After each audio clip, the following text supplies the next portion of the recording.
Muy buenas noches a cada uno de ustedes en el segmento Jesús y la verdad presente. y estamos muy felices de que estén una vez más con nosotros. Y una vez más, le estamos invitando a aquellos que no conocen todo aún las otras plataformas que tenemos, que si no lo encuentran en una, pues la tenemos la otra bajo el título El Final de la Verdad Presente. Y que en esa página nos den share, nos se suscriban Claro que y sí. nos den like para seguir creciendo. Eso es así, eso es así. Y que si tienen algún tipo de comentario, dudas, preguntas, inquietudes, usted nos escribe. Porque lo que pasa a veces, Joca, que ellos nos buscan en una página y se corta la página. Entonces lo que tienen que hacer es buscar en la otra plataforma y es lo mismo, ¿sabes? Pues si tienen algún comentario, que nos escriban. También por ahí sí. Y con gusto le vamos a atender. Así que vamos a comenzar con una oración. Eso es correcto. Oramos. Amante Padre que está en el cielo, Señor, te damos gracias por las oportunidades, Señor, que nos brindas cada día, por el sustento, Señor. En estos momentos pedimos tu bendición y tu protección para cada una de las personas que están sintonizando esta programación, que puedan sentir tu presencia, que puedas llenar sus vidas y, Señor, que ellas puedan entregarse completamente a ti. Te pedimos, Dios, tu Espíritu, en nombre de Jesús. Amén. La noticia en esta noche se titula Ley en Kirguistán identifica como ilegales a cristianos. El presidente de Kirguistán, Sadir Japarov, ha firmado recientemente una nueva ley de religión que impone aún más restricciones a la libertad de religión y creencias en ese país. Tal vez se están preguntando dónde queda este país, y este país queda continuo a lo que es China. Exacto, hacia el norte. Esta legislación incluye una ley enmendada que aumenta las multas para quienes incumplan las normas establecidas por la nueva ley de religión. El Parlamento kirguís aprobó ambas leyes el 26 de diciembre de este año pasado, 2024, con un notable apoyo, mírate esto, de 76 votos a favor y no había ninguno en contra. Aunque hubo 12 abstenciones. La nueva ley de religión, que reemplaza a la que tenían en el 2018, entró en vigor el 1 de febrero de este año 2025 y empezaba a aplicarse el 3 de febrero. Esta situación genera preocupaciones sobre la creciente represión de las libertades religiosas en el país. La nueva ley no mejora nuestra práctica de la fe, sino que la hace más difícil. He dejado de creer en cualquier mejora de leyes o en la actitud del gobierno hacia nosotros los cristianos, y eso quien lo dijo fue un dirigente protestante al grupo noruego de derechos humanos allá en el Fórum 18. La nueva ley de religión de Kirguistán requiere que todas las comunidades religiosas obtengan un registro estatal para poder existir, estableciendo un umbral mínimo de 500 miembros adultos en comparación con los 200 de la ley anterior. En otras palabras, si no hay 500 miembros, no puedes hacer, no te puedes reunir. No te puedes reunir, wow. Esto representa un desafío significativo para las comunidades protestantes, ya que enfrentan dificultades para reunir el número necesario de firmas para el registro. Además, una vez que una iglesia logra obtener el registro, deberá reinscribirse cada 10 años, lo que implica repetir una procesión complicado y laborioso. La ley también exige que las solicitudes incluyan detalles sobre la doctrina, la historia, las prácticas, las visiones de la comunidad respecto a temas como la familia y la educación. En otras palabras, le están poniendo tantos detalles para que se les haga tan complicado a ellos poder operar. ¿Tú sabes lo que es? No tan solo que tiene que tener 500 miembros, 500 es que miembros. Cada 10 años tienen que repetir el proceso y someter toda esa documentación. Exacto. Sobre en qué creen, qué es lo que van a practicar, cómo ellos catalogan o la visión de la familia, de educación. Y los temas que o sea, son temas específicos. O sea, que no son temas que tú quieras hablar, es temas específicos. La cosa se está poniendo un poquito bien difícil. Según un líder protestante, las autoridades buscan restringir la participación de las iglesias en la toma de decisiones sobre la libertad religiosa, limitando el ejercicio de dicha libertad. Exacto. La ley también clasifica a quienes difundan religiones por diversos medios como predicadores, quienes deben estar registrados en la SCRA y contar con una formación religiosa especializada. Wow. Tú sabes que ahora mismo nosotros le damos oportunidad a gente que no tiene una preparación, pero sí estudia de forma Exacto, autónoma. eso sí. En este caso, si tú no estás con estas certificaciones, no vas a poder tener la oportunidad de impartir un mensaje. Sigue diciendo la noticia que las organizaciones religiosas solo podrán llevar a cabo eventos en sus instalaciones y deberán notificar a las autoridades locales con al menos 10 días de anticipación. Quiere decir que si yo voy a tener algún tipo de actividad, yo primero tengo que pedir permiso como mínimo 10 días antes. Eso es bien difícil. Por eso que cada vez son como que muchas trabas para que ellos dejen de operar, se desanimen. Exacto. La nueva normativa establece multas significativas para quienes ejercen su libertad religiosa sin permiso, creando un entorno restrictivo que cumplirá la vida cotidiana de evangélicos y otros grupos religiosos en el país. O sea, tienes que cumplir con lo de ellos, si no te dan una multa. O sea, Exacto. así tienen el control. De esta manera tienen el control. Porque entonces las personas no se van a atrever de incumplir en algo porque entonces estarían con este tipo de pagas al gobierno. Sí. Parte de las medidas son, aquí vamos a hablar de las medidas. Ok.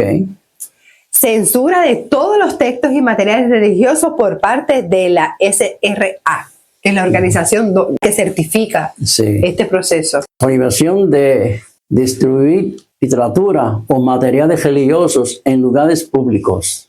Que aquí tenemos esa libertad. Exacto. Allá Pero no. allá no. Allá no. No permiten Prohibir, parte de esta medida es prohibir la educación religiosa a niños o adultos sin el permiso de ellos. eso. Ujú. Exigen notificación de la SCRA para que las personas viajen a extranjero para estudiar en una escuela religiosa. Mírate eso, También. qué increíble. Y las misiones extranjeras y los misioneros requieren registro, o sea que nada entra ni sale, todo es documentado, el por qué, para dónde, cuántos días, qué van a Exacto. hacer. Prohíbe a los miembros electos del gobierno local y del parlamento realizar actividades O religiosas. sea que si tú tienes un puesto importante, no puedes participar en lo que es nada religioso. Y dice este líder protestante en Kirguistán que él teme que si se adoptan estos cambios y las autoridades continúan con esas estrategias, que muchas iglesias van a cerrar. Ese es lo que él teme. Eso está diciendo. Para los que nos están sintonizando ahora, estamos hablando sobre la situación tan difícil en este país cercano a la China, que es Kirguistán, que los cristianos cada vez se les dificulta. El mismo gobierno está haciendo las cosas difíciles para que ellos dejen de creer, para que ellos dejen de reunirse. Y eso es el enemigo claramente. Eso es Así que vamos a analizarlo a través de esta primera pregunta. ¿Cómo trabaja el enemigo? Eso es clave. Aquí está la primera pregunta. Nuestros esfuerzos para resistir los ataques de Satanás deben ser fervientes y perseverantes. Él dedica su fuerza y habilidad a tratar de apartarnos del camino recto. Él vigila nuestras salidas y nuestras entradas a fin de hallar la oportunidad de perjudicarnos o destruirnos. Eso es así. Mira, qué ejemplo más claro que esta situación allá. Es tan difícil ser cristiano por tantas cosas que el gobierno está vigilando, controlando, que muchos flaquean en la fe. Esa es la Exacto, realidad. eso es así. Y el enemigo gozoso por eso. Pero se dice a cada uno de nosotros, ¿qué dijiste? Que persistamos en los ataques de Satanás. ¿Con Exacto. qué? Con perseverancia y con fe. Eso es así. Otra pregunta. ¿Quién es nuestro refugio? Dice la cita: vi que el enemigo luchará tanto para inutilizar a los piadosos como para quitarles la vida. Y puedo dar testimonio de eso. Okay, no, vamos. Y tratará de destruir su paz mientras ellos vivan en este mundo, pero su poder es limitado. Eso es así. Eso es así. Gracias a Dios que es limitado. Porque Sí, si no, no, fue, nos mata a todos. Nos mata a todos. Nos mata a todos nosotros. Puede hacer calentar el horno. Pero Jesús y sus ángeles velarán sobre el cristiano que confía para que solo la escoria sea consumida. El fuego encendido por Satanás no tiene poder para destruir o perjudicar el verdadero metal. Wow. Vamos otra vez a lo mismo. Ajá. Dios permite, el Satanás tal vez piensa que nos está haciendo algún daño. Ajá. Y hay una cita que a mí nunca se me olvida. Dice que a los hijos de Dios todas las cosas, todas les son para bien. Exacto. Tribulaciones y aflicciones. Porque, como es la cita, Dios lo permite. Sale la escoria, sale el orgullo, vanidad, mal carácter y todas nuestras manchas. Y somos purificados. Así que nuestro refugio es bajo las alas del Altísimo. No estamos solos. Leímos que los ángeles están trabajando para nosotros y que está el Padre y el Espíritu Santo. Eso es todos así. trabajando por nosotros. Otra pregunta. ¿Qué necesidad tiene el ser humano? Las potestades de las tinieblas rodean el alma y oculta a Jesús de nuestra vista. Y a veces no podemos hacer otra cosa sino esperar entristecido y asombrado hasta que pase la nube. Y a veces estos momentos son terribles. Terrible. ¿A qué le gusta esperar en la prueba? O preguntarnos, ¿qué está pasando? Eso es así. Parece faltar la esperanza y la desesperación se apodera de nosotros. Eso es lo que pasa. Y es verdad. Es tan real. Eso es que uno verdad. dice, ay, me Eso es pasó verdad. esto, sube esto y esto y lo otro. Y, ¿ves? Y no encontramos. Pero dice, como dijiste aquí, hay que esperar. Aunque nos sintamos así, hay que esperar. Exacto. Termina la cita diciendo que en estas horas angustiosas debemos aprender a confiar. Fiar. Por eso Dios permite las pruebas en estos momentos. Si vienen pruebas difíciles, peores, Ujú. que es algo crítico después de vida o Exacto. muerte, pues estamos ahora entrenándonos para ese momento. Exacto. Y si ahora flaqueamos, ¿qué va a pasar en un futuro? Vamos a flaquear también. Porque a veces le echamos, no, mira lo que Dios permitió, o tengo mala suerte. Porque eso se dice, que No, eso tengo no es una mala Eso suerte. no es suerte, eso no. Pero no es esa visión. Dice aquí que tenemos que depender únicamente de los méritos de la expiación y en toda nuestra impotente indignidad fiar enteramente en los méritos del Salvador crucificado y resucitado. La tumba está vacía. Ujú. Eso es así. En otras palabras, tú decir, gracias Señor, porque moriste por mí. Qué oportunidad yo tengo de acercarme a ti. Tantas cosas hermosas que quiero hacer en mi vida. Ayúdame a ser esa criatura que al principio, allá, hace 6.000 años, Adán y Eva, Ujú. que había creado perfectamente para gozar y adorar a nuestro Dios. Hemos perdido todo eso, pero Dios quiere que volvamos a las sendas antiguas. Exacto. Que tengamos ese carácter. Eso es. En Conclusión. Bueno, el enemigo busca borrar la felicidad y fe del cristiano. Eso Mira es lo que qué busca. difícil se hace a esta gente. Ahora mismo ya si ellas no están confiando en Dios y con una fe sólida va a decir, pues mejor prefiero no creer, como pasó en una situación hace poco que no me van a mencionar. Sí, sí, no. Mejor es ceder que ir, que estar en contra, porque en contra pues no voy a poder hacer esto y esto y lo otro, pero va a llegar un momento bien cercano que vamos a decidir ser obedientes al mundo o ser obedientes a Dios. Eso va a llegar, sí. Eso va a Cada día se complica esparcir la fe. Ven estas noticias en lugares donde las libertades son restringidas. Eso es. Ojo, porque puede pasarnos lo mismo, que las libertades sean restringidas y mira las cosas que se están desarrollando. Puede pasarnos lo mismo a nosotros. Lo que está pasando es que nosotros estamos aquí en bonanza, tú sabes, estamos viviendo en- Ay, Señor, gracias por eso. Ay, Pero- ayúdanos a aprovechar al máximo ese tenemos que tiempo. aprovechar este tiempo porque va a llegar un momento dado que lo mismo que le están pasándole a ellos ya nos va a pasar a nosotros. O peor, también. o peor. O peor aún, ¿entiendes? La confianza y fe en Dios es lo que resguarda al cristiano al momento de la prueba. Usted no puede dudar del poder y las decisiones que Dios permite en su vida. Al contrario, en vez de decir, Señor, ¿por qué? Vamos a decir, ¿para qué Dios para. permite eso en mí? Exacto. Ayúdame a revelar mis defectos del carácter, Esa es Señor, la forma de ayudarme verlo, cuenta. ¿Por qué?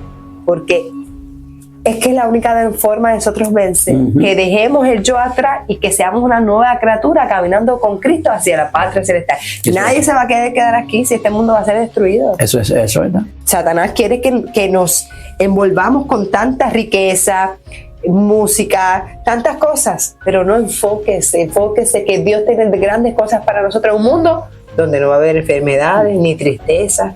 Vamos a ser tan bendecidos, tan felices allá. Exacto. Ese era el plan piloto. Bueno, ese era el plan inicial. Por el piloto, el original. Ese es el plan inicial, pero ya viste lo que pasó.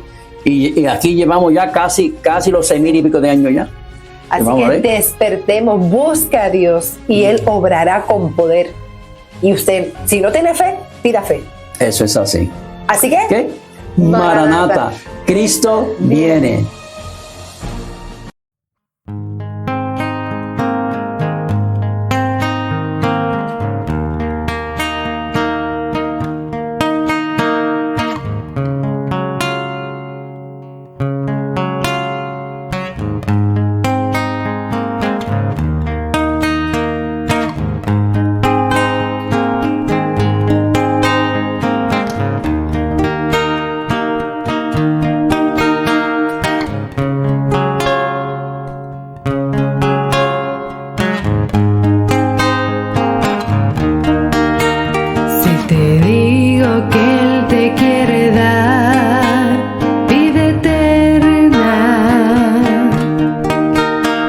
Dispuesto a escuchar su voz y entregar tu vida. Si te digo que Él te quiere dar vida eterna y está dispuesto a escuchar su voz y entregar tu vida, Él te llena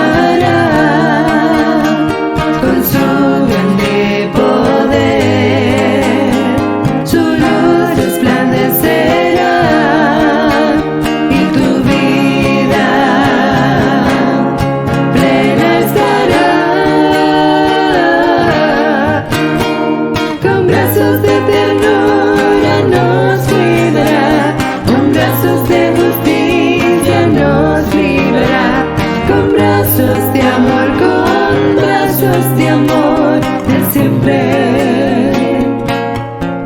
nos sostendrá.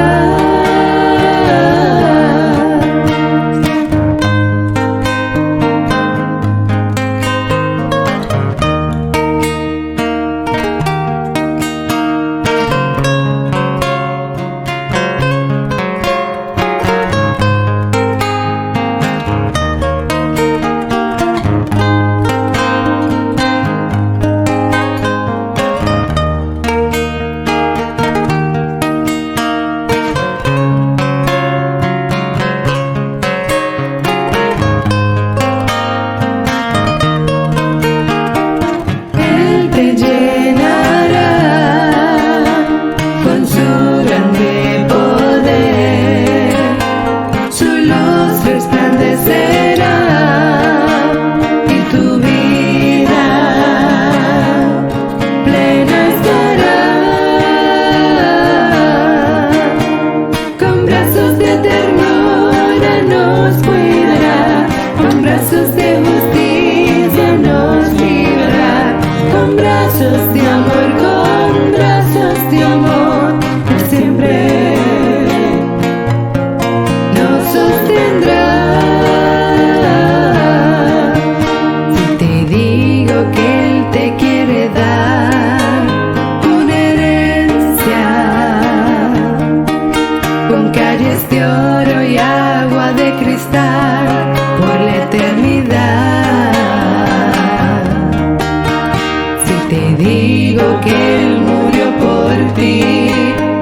grande poder.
Dios tendrá.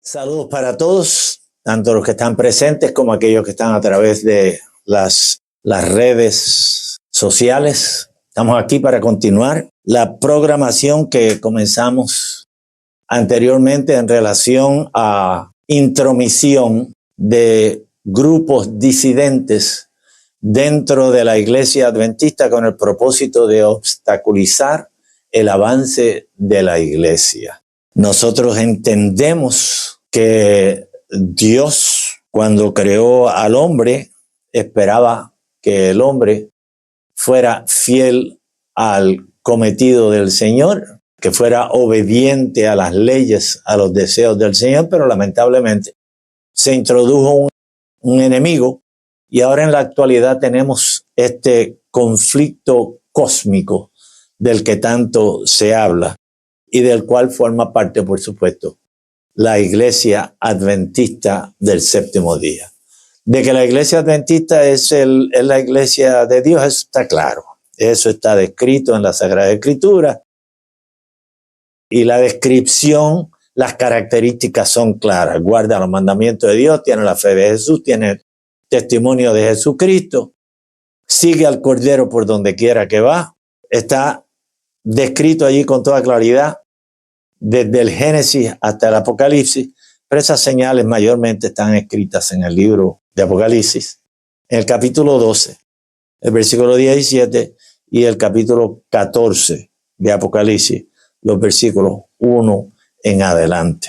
Y ahí tenemos el mensaje de los tres ángeles, que es el mensaje que la Iglesia Adventista tiene para predicar a este mundo la verdad presente, temer a Dios y darle gloria porque la hora de su juicio es venida. Ha caído Babilonia y no permitas que la marca de la bestia sea puesta sobre tu mano derecha o sobre tu frente. Y eso es bíblico. El Señor Jesús, que sabía que el diablo iba a tratar de continuar engañando a los seres humanos de la misma manera como hizo con Eva y Adán en el huerto del Edén, trata de prevenir la iglesia. Y allí en Mateo, el capítulo 24, el versículo 4, si ustedes recuerdan, el Señor está contemplando los edificios del templo, la ciudad, etcétera, y declaró que iba a venir el momento cuando no iba a quedar piedra sobre piedra, y los discípulos vienen y le preguntan: dinos cuál será el fin de estas cosas y cuál será el fin del tiempo. Y el Señor Jesús comienza por decirle: velad, que nadie os engañe. Mateo 24, 4. En primera de Juan, el capítulo 4 y el versículo 1 dice bien claro: probad los espíritus, muchos falsos profetas han salido por el mundo. Y 24:11 nuevamente, el Señor dice: se levantarán falsos profetas. Y el problema es que a pesar de todas las advertencias que hay en la Sagrada Escritura, dice: y a muchos engañarán. De acuerdo a lo que dice Juan, el discípulo amado, Dios quiere tener una iglesia unida. Y eso no solamente está en Juan en el capítulo 17, sino que también en el libro de los Efesios, el capítulo 4, el versículo 3 al 6, lo dice bien claro: que sean uno, dice el Señor en Juan 17, 22. Que sean uno como tú y yo somos uno. Y Efesios dice allí que sea un bautismo, que sea una fe, que sea una esperanza, que sea un Dios, etcétera. La parábola del trigo y la cizaña es de especial interés para los adventistas del séptimo día. Mateo 13, 24 al 30. El reino de los cielos es semejante a un hombre que sembró buena semilla en su viña. Y la viña no es otra cosa que su iglesia. El trigo y la cizaña, otra de las parábolas del Señor, en donde Él observa lo que está ocurriendo en la naturaleza y lo utiliza para dar enseñanzas que queden grabadas, que sean plasmadas en las mentes de aquellos que les escuchan. Pero mientras los hombres dormían, eso es lo que dice el Señor sembró buena semilla, el Señor preparó su viña, el Señor le puso una cerca, una muralla a su viña, estoy seguro que le dejó una puertecita de entrada, porque el Señor dijo que Él era la puerta. Que aquellos que no entran por la puerta son ladrones. ¿Ok? Entonces dejó su viña porque necesitaba salir, así que empleó obreros, siervos. Noten, son siervos, son empleados del Señor. ¿Para que hagan qué cosa? Para que protejan, para que vigilen, para que guarden, para que echen agüita, para que le echen abono, para que prevengan que vayan a venir los ladrones y se metan a la finca y hacer daño a lo que el Señor sembró. Y si ustedes recuerdan, el que sembró la semilla fue el mismo Señor. Y el Señor tiene que ser el mejor agricultor del universo. Así que el Señor sabe la diferencia entre la buena semilla y la que no es. El Señor preparó el terreno y siembra la semilla, una buena semilla. Ahora, el destino de esa viña, de esa iglesia, de esa organización está en manos de aquellos que Dios empleó para que fueran sus centinelas. ¿Pero qué pasó con esta gente? Ahí está Mateo 13:25. Mientras los hombres dormían. Mateo 13:25. Mientras los hombres dormían, ¿qué sucedió? Un enemigo entró. 13, versículo 25. Entró un enemigo. Vino un enemigo y sembró cizaña entre el trigo y se fue. Los miembros de la iglesia tienen una gran responsabilidad. No nos podemos quedar dormidos. Pero particularmente los líderes de la iglesia, los que son empleados para que protejan los intereses, no de los seres humanos tanto, sino los intereses de Dios mismo. Entonces yo le pregunto, ¿cuál es la misión de la cizaña? Pues la misión de la cizaña es ahogar el trigo, es eliminarlo. Es importante entonces aprender a reconocer la cizaña. Y no es tan lejos, porque fueron sembrados entre el trigo. En el libro Testimonios para los Ministros, página 46, hay una cita que yo no la cito con frecuencia, pero que lamentablemente pues hay que citarla. Allí dice la sierva del Señor, mientras el Espíritu Santo trae a la iglesia almas verdaderamente convertidas, el enemigo a su vez trae personas que no están convertidas. Entonces la diferencia, ¿cómo usted los reconoce? Pues es bien fácil. Dice allí que el trigo, que fue sembrado por el Señor, está trabajando, y lo dice allí en el mismo párrafo. Ahora yo estoy parafraseando. Lo primero está literalmente así lo dice. Pero ahora yo parafraseo el resto de lo que dice. El trigo está obrando para purificar, para mantener la iglesia, las doctrinas fundamentales de la iglesia, exactamente como el Señor se las dio. La cizaña, ¿para qué viene? Para contaminar las doctrinas, para contaminar el pueblo de Dios. Y eso lo profetizó el Señor Jesús cerca de 2000 años atrás. All right? Y Satanás ataca de todos lados. Os ruego, hermanos, dice Romanos 16:17. Os ruego, hermanos, que os guardéis de los que causan divisiones y tropiezos contra la doctrina que vosotros habéis aprendido y que os apartéis de ellos. Y el versículo 18 continúa diciendo, porque los tales no sirven al Señor nuestro, Jesucristo, y con suaves palabras y lisonjas engañan el corazón de los simples. Testimonios 1, página 326. Satanás ha usado como agentes a individuos que profesan creer parte de la verdad presente mientras combaten otra parte. Y el Señor Jesús nos dice cómo reconocerlo. Dice, por sus frutos los conoceréis. El Señor tiene una iglesia. La iglesia adventista del séptimo día tiene sus comienzos allá en el mismo Edén. Adán y Eva guardan el sábado en el Edén. Después de que pecaron, el Señor les expone el protoevangelio o el primer evangelio o el plan de la salvación, Génesis 3:15. Y después que le explica que el Cordero ha de ser tipo de lo que va a atravesar Jesús cuando se manifiesta aquí en este mundo, el Señor hace un sacrificio en favor de Adán y Eva, porque el Señor había dicho bien claro, el día que comas del fruto del árbol del conocimiento del bien y del mal, ese día morirás.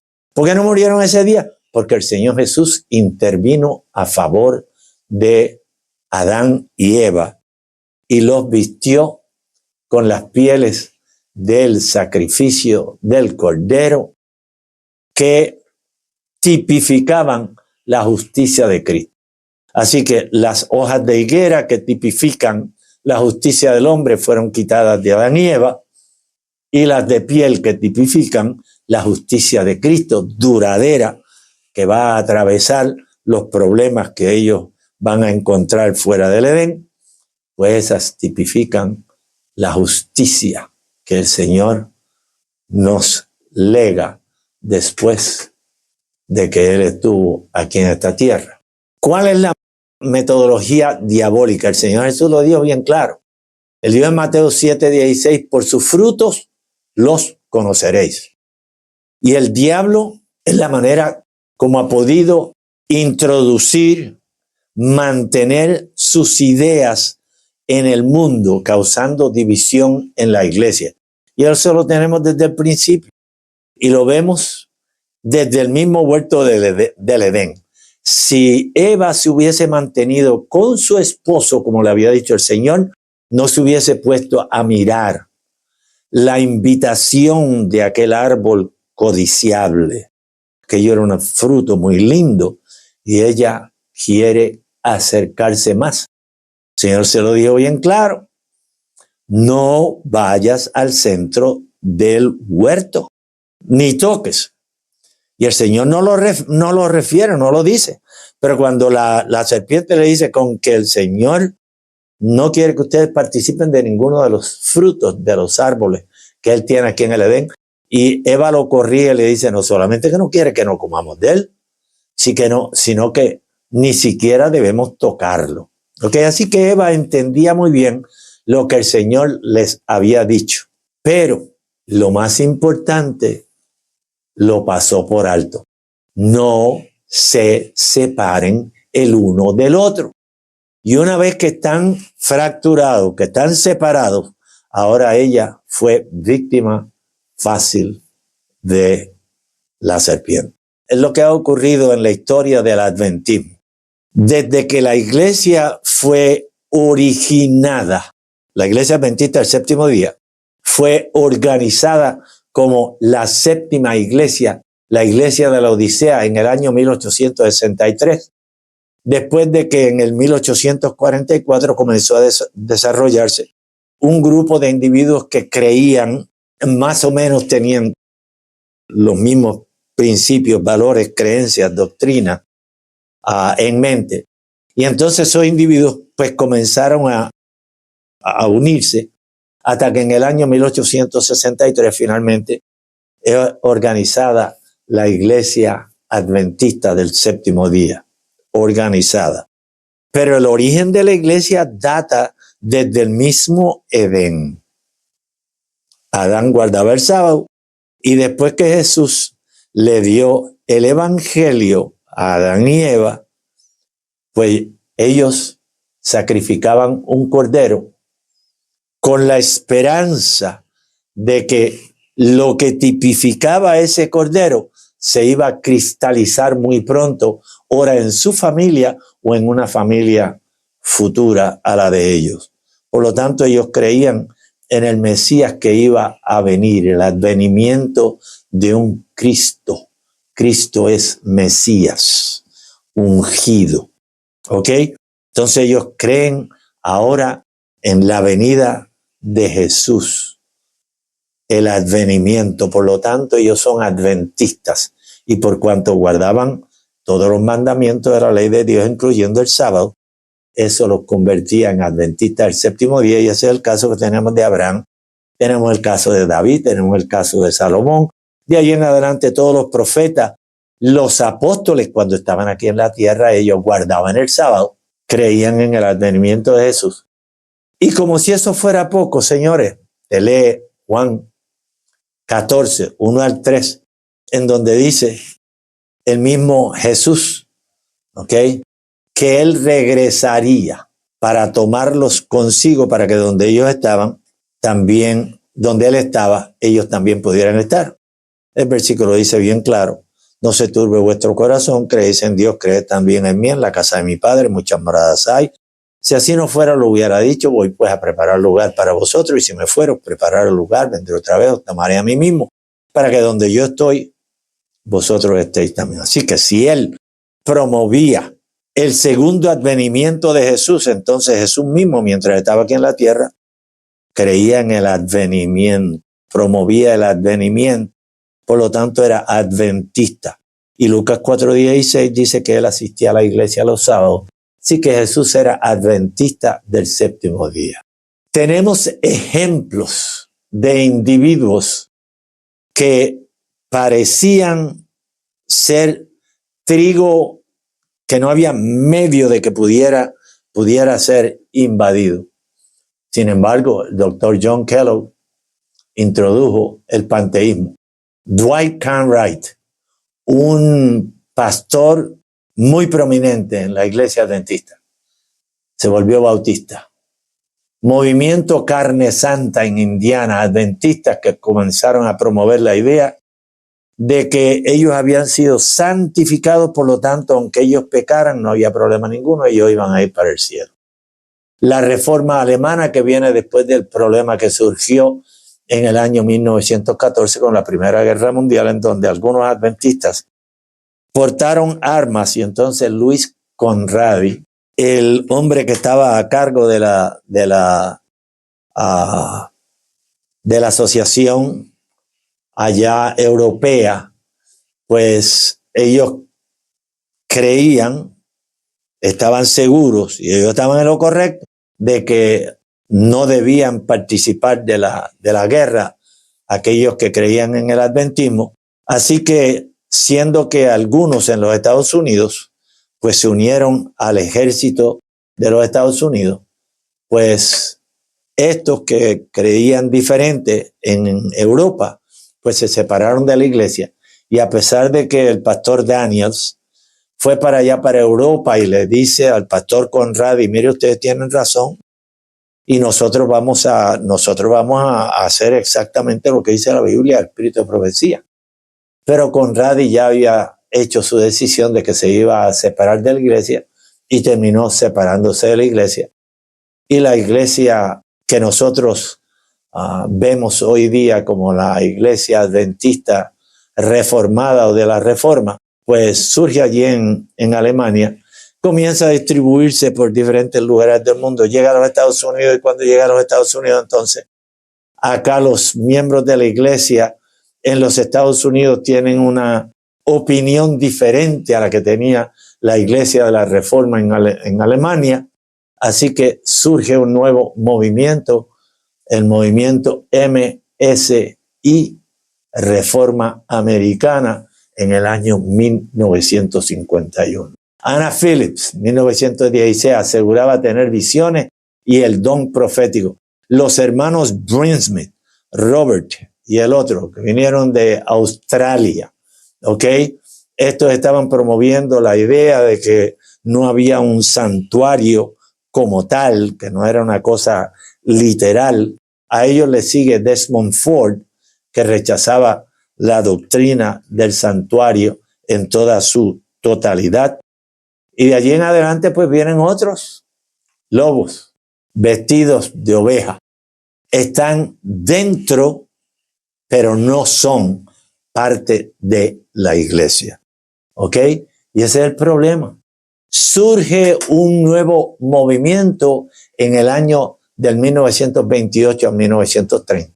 Este es un movimiento que se originó por un caballero, un señor que vino desde Bulgaria, Europa Oriental. Su nombre es Víctor Tasho Hutef Harov. Él vino allá por los años 1907, por allí más o menos, vino a los Estados Unidos. Después allá, un poquito más adelante, está viviendo en una de las ciudades de Chicago. Allí aceptó el evangelio y comenzó a caminar con la iglesia adventista. Se mueve de allí, California, particularmente a la ciudad de Los Ángeles y Glendale, que están allí cerquita una de la otra. Tuvo un problema de salud, lo admitieron en el Hospital Adventista de Glendale, en California.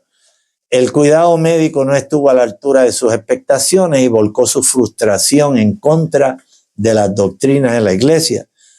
Él quería que, como él era adventista y el hospital era adventista, pues tenía que tener un médico y tenía que tener enfermeros allí 24 horas, 24/7, como decimos regularmente. Y por cuanto no le dieron ese cuidado, entonces él salió echando peste sobre la iglesia, sobre el hospital de allí de Glendale.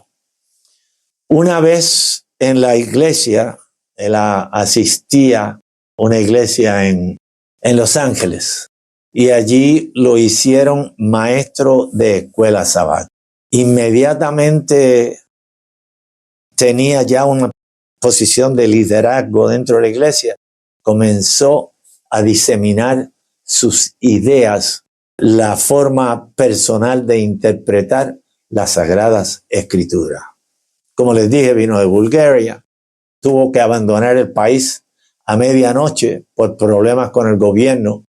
Él era miembro de la iglesia ortodoxa, tenía una tienda, un shop, donde vendía flores y por cuanto tenía ideas opuestas a la iglesia ortodoxa, entonces la iglesia, pues los miembros de la iglesia no estaban apoyando su negocio y demás.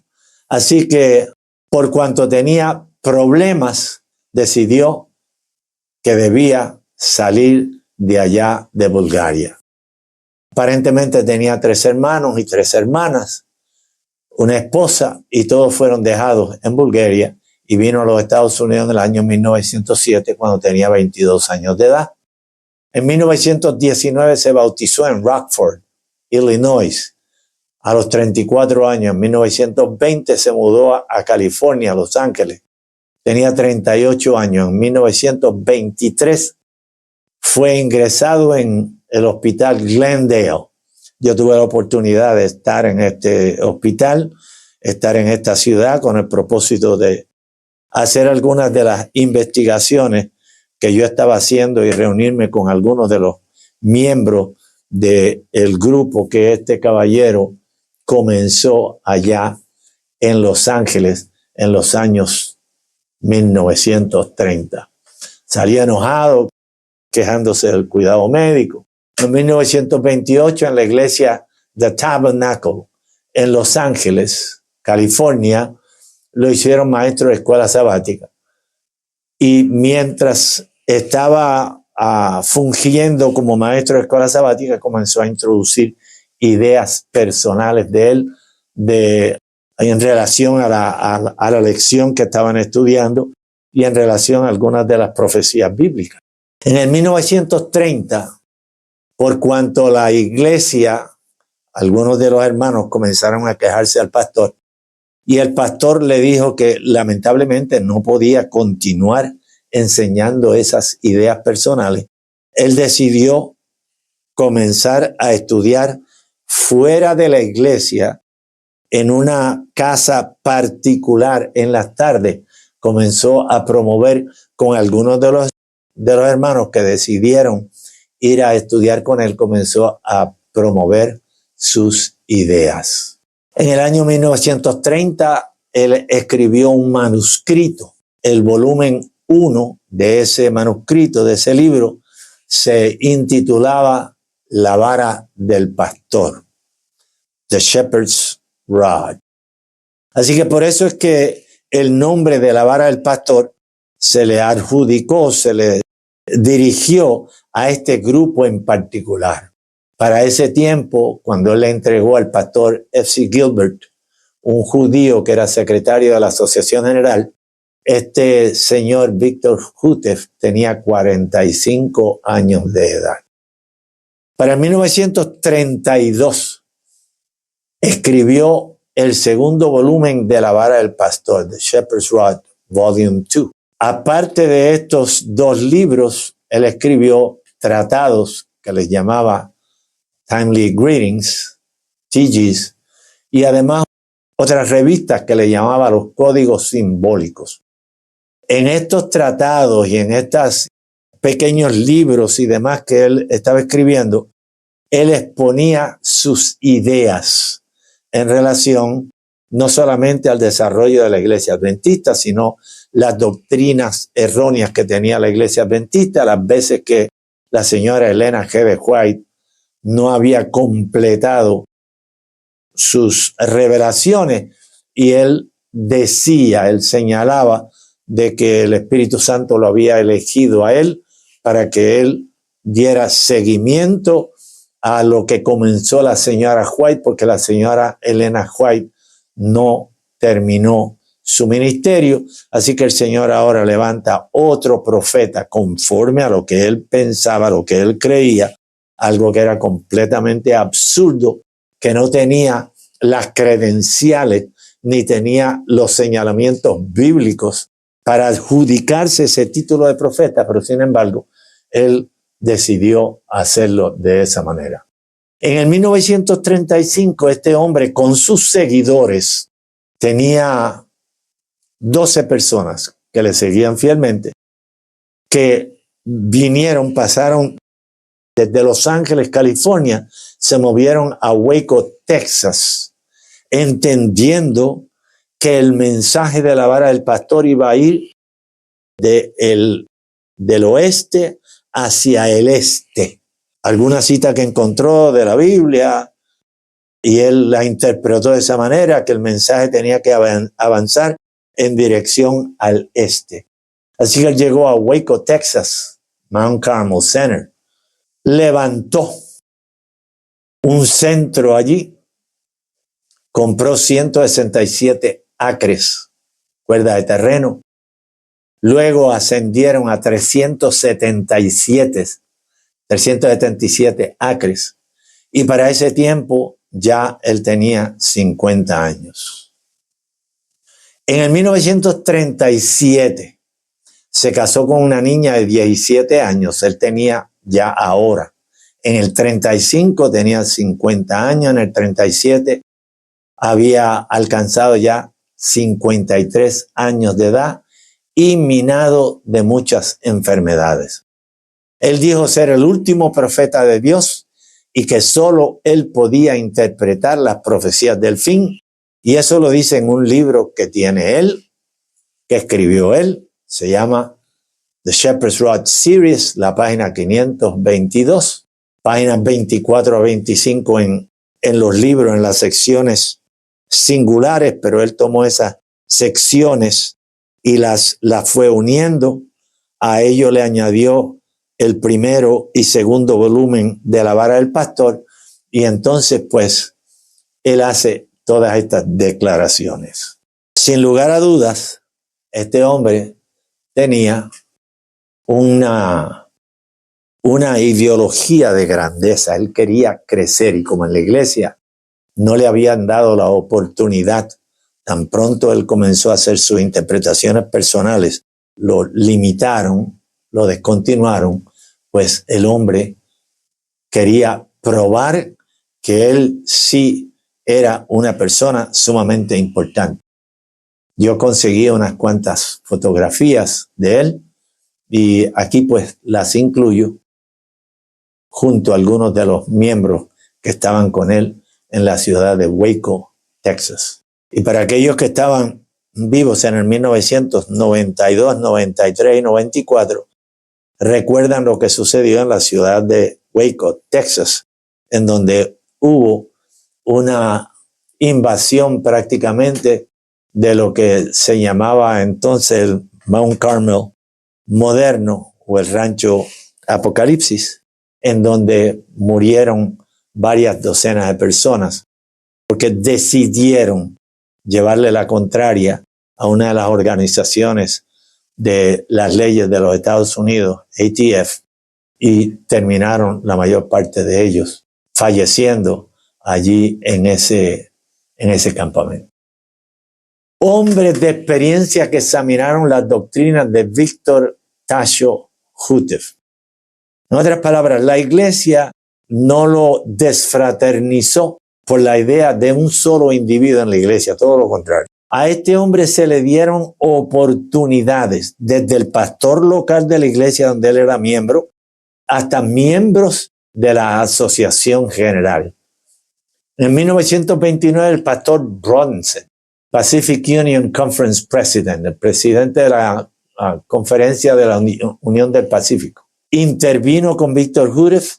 No pudo convencerlo de que lo que él estaba haciendo era contrario a la voluntad de Dios, lo que dice la Biblia, lo que dice el Espíritu de Profecía. El pastor Emerson, tesorero. El pastor W.G. Worth, maestro de Biblia en la Universidad de Loma Linda.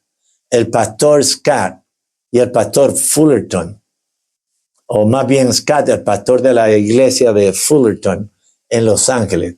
Todos estos hombres trataron de mostrarle con la Biblia los errores que él estaba promoviendo. Y un poquito más adelante yo le voy a decir cuáles son esos errores y ustedes tendrán la oportunidad de examinar la teología de la vara del pastor y confirmar sin lugar a dudas con la Biblia que este hombre estaba completamente equivocado. Todos estos pastores, secretarios, tesoreros, se reunieron con Hutef y trataron de disuadirlo de su error sin éxito. No tuvieron éxito. ¿Por qué? Porque el hombre estaba obstinado y él quería mantenerse en las ideas, no importa lo que le encontraron de la Biblia. En 1930, a fin del año, él finalmente fue desfraternizado de la iglesia. El comité grande que examinó a Víctor Hutef, tomó lugar en febrero 19 del 1934. Y déjenme decirle, ustedes están teniendo la oportunidad de escuchar la historia exactamente como la presentan los libros. Esto no es que yo me lo inventé. Esto es sacado de los libros, tanto escritos por el señor Víctor T. Haroff, por la corrección de la esposa, por algunos de los ministros de la vara del pastor y por la investigación que yo hice mientras esos 4 años que yo estuve caminando con la vara del pastor, empapándome de cuáles eran las ideas que ellos tenían, porque yo quería saber si esto es verídico, si esto es una realidad, si esto es verdad o si esto es engaño, esto es mentira. La Asociación General formó un grupo de 12 miembros prominentes de la Iglesia Adventista, hombres de experiencia. Por ejemplo, el ejemplo A.G. Daniels. Cuando la señora White estuvo en Australia, allá por los años 1890 hasta cerca del año 1900, una de las personas que estuvo allá en Australia con la señora White, que fue su amigo personal, que llegó a ser presidente de la asociación allá en Australia, fue el presidente A.G. Daniels, más tarde presidente de la Asociación General acá en los Estados Unidos. Este pastor escribió posiblemente uno de los libros que mejor exponen lo que es la doctrina de la justificación por la fe dentro de la Iglesia Adventista. Parte de esos 12, del comité de los 12 que se le conoció, Glenn Calkins, presidente de la Unión del Pacífico, G.A. Roberts, presidente de la Asociación del Sur de California, C.S. Sprouts, Prouts era el presidente de la Asociación Sureste de Arizona. W.G. Worth, profesor de Biblia de Loma Linda University, lo que era Emmanuel College, Emmanuel Missionary College. H.M.S. Richards, y este es un nombre que resonó dentro de la fila del adventismo en los años 30, 40, 50, porque fue el pionero de lo que es hoy día el evangelismo radial, que hoy es evangelismo televisado, internet, todos estos medios sociales. C.M. Sorensen, profesor de Biblia, Burton, administrador del Paradise Valley Sanitarium, J.C. Stevens, pastor de la iglesia de Glendale, W.M. Adams, secretario de Libertad Religiosa, J.E. Fulton, presidente de la Asociación del Norte de California, y F.C. Gilbert, secretario de campo, que estaba a cargo de el ministerio en favor de la raza judía. Los resultados de la reunión se los daremos exactamente en la próxima presentación. Esto va a ser una serie y tienen que estar al tanto, tienen que estar pendientitos cuando sale la serie para que ustedes entiendan qué es lo que está sucediendo y quién es este grupo que entra en secreto a la iglesia adventista, que la gente no sabe que son miembros de la vara del pastor, davidianos, y que se introducen a la iglesia con el propósito de levantar ideas falsas dentro del evangelio adventista. Dios nos bendiga, Dios nos cuide. Oramos. Querido Señor y Padre, gracias por haber estado con nosotros, por ayudarnos, por asistirnos. Gracias, Señor, porque podemos ser un canal de información para los hermanos adventistas que desconocen algunos de estos grupos disidentes que posiblemente están en su medio, pero que como no se identifican, se les hace difícil a la iglesia saber quiénes son. Permite, Señor, que tu pueblo pueda cada día crecer en el estudio, en la meditación de tu palabra, y que podamos estar claros en lo que nosotros creemos para que no seamos engañados. Bendícenos y prepáranos para el reino de Dios que pronto ha de establecerse conforme a tu voluntad. En el nombre de Jesús. Amén. Amén. Dios les bendiga.